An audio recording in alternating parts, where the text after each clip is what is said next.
Hi friends, Savita ಅಡುಗೆ ಮನೆಗೆ ಸ್ವಾಗತ. ಇವತ್ತು ಇಡ್ಲಿ ಸಾಂಬಾರು ಮಾಡುವುದಕ್ಕೆ ಯಾವ ರೀತಿ ಮಸಾಲೆಯನ್ನು ತಯಾರು ಮಾಡ್ಕೊಳೋದಂತ ಹೇಳ್ತೀನಿ. ಬನ್ನಿ ಫ್ರೆಂಡ್ಸ್, ಮಸಾಲೆ ಯಾವ ರೀತಿ ರೆಡಿ ಮಾಡ್ಕೊಳ್ಳೋಣ. ಒಂದು ಪಾತ್ರೆಯಲ್ಲಿ ಇಟ್ಟಿದ್ದೀನಿ. ಪಾತ್ರೆಗೆ ಒಂದು ಸ್ಪೂನ್ ಆಗೋಷ್ಟು ಎಣ್ಣೆನ ಹಾಕ್ತಾಯಿದ್ದೀನಿ. ಎಣ್ಣೆ ಸ್ವಲ್ಪ ಬಿಸಿ ಆಗಬೇಕು. ಎಣ್ಣೆ ಬಿಸಿ ಆದಮೇಲೆ ಒಂದು ಸ್ಪೂನ್ ಮೆಂತ್ಯ ಕಾಳನ್ನು ಹಾಕಬೇಕು.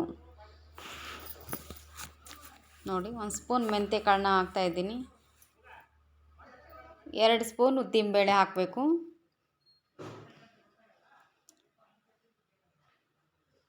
2 ಸ್ಪೂನ್ ಕಡಲೆಬೇಳೆ ಹಾಕಬೇಕು. ಇವು ಸ್ವಲ್ಪ ಹೊಂಬಣ್ಣ ಬರುವಾಗೆ ಹುರಿಬೇಕು. ಇದೇ ಅದಕ್ಕೆ ಸಾಂಬಾರಿಗೆ ಒಂದು ಘಮ ಮತ್ತು ಒಂದು ಸಾಂಬಾರು ಥಿಕ್ನೆಸ್ ಬೈಂಡಿಂಗ್ ಬರೋಕ್ಕೆ ಇವೆರಡು ಪದಾರ್ಥಗಳು ತುಂಬ ಚೆನ್ನಾಗಿ ಬರ್ತದೆ.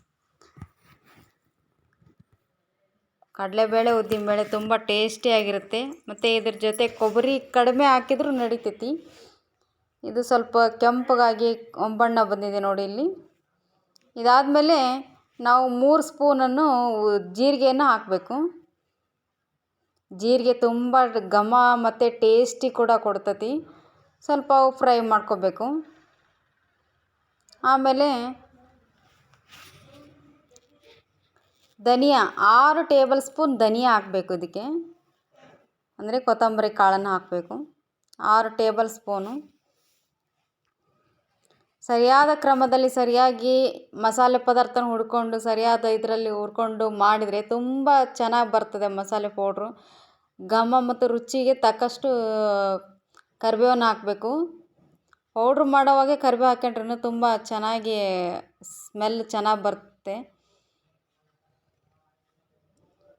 ಇದನ್ನು ಸ್ವಲ್ಪ ಚೆನ್ನಾಗಿ ಹುರ್ಕೋಬೇಕು. ಹುರ್ಕೊಂಡು ಚೆನ್ನಾಗಿ ಇದು ಮಾಡಿಕೊಂಡ್ರೆ ಪೌಡ್ರ್ ತುಂಬ ಕಲರ್ಫುಲ್ಲಾಗಿ ಬರುತ್ತೆ. 12ರಿಂದ ಒಂದು 15 ಬ್ಯಾಡಗೆ ಮೆಣಸಿನ್ಕಾಯಿನ ಹಾಕ್ತಾಯಿದ್ದೀನಿ ನಾನು. ಕಲರ್ಗೋಸ್ಕರ ಖಾರನೂ ಇರುತ್ತೆ, ಕಲರು ಬರುತ್ತೆ. ನಿಮಗೆ ಖಾರ ಹೆಚ್ಚಿಗೆ ಬೇಕಂದರೆ ಒಂದು ಎಷ್ಟು ಗುಂಟೂರು ಮೆಣಸಿನ್ಕಾಯಿನ ಒಂದು 4ರಿಂದ 5 ಹಾಕ್ಕೋಬೋದು. ಇಷ್ಟು ಮಸಾಲೆ ಪದಾರ್ಥಗಳನ್ನು ಸರಿಯಾದ ಪ್ರಮಾಣದಲ್ಲಿ ಸರಿಯಾಗಿ ಹುರ್ಕೊಂಡು ತದನಂತರ ಮಿಕ್ಸಿ ಮಾಡ್ಕೊಂಡ್ಬಿಟ್ರೆ ಇಷ್ಟು ಕಲರ್ಫುಲ್ಲಾಗಿ ಇಷ್ಟು ನೈಸಾಗಿ ಮಾಡ್ಕೋಬೇಕು. ನೋಡಿ ಎಷ್ಟು ಚೆನ್ನಾಗಿ ಬಂದಿದೆ ಮಸಾಲೆ ಪುಡಿ. ತುಂಬ ನೈಸಾಗಿ ಮಾಡಿದ್ದೀನಿ. ಕಲರ್ ಕೂಡ ಅಷ್ಟೇ ಚೆನ್ನಾಗಿ ಬಂದಿದೆ. ಟ್ರೈ ಮಾಡಿ, ಕಾಮೆಂಟ್ ಮಾಡಿ.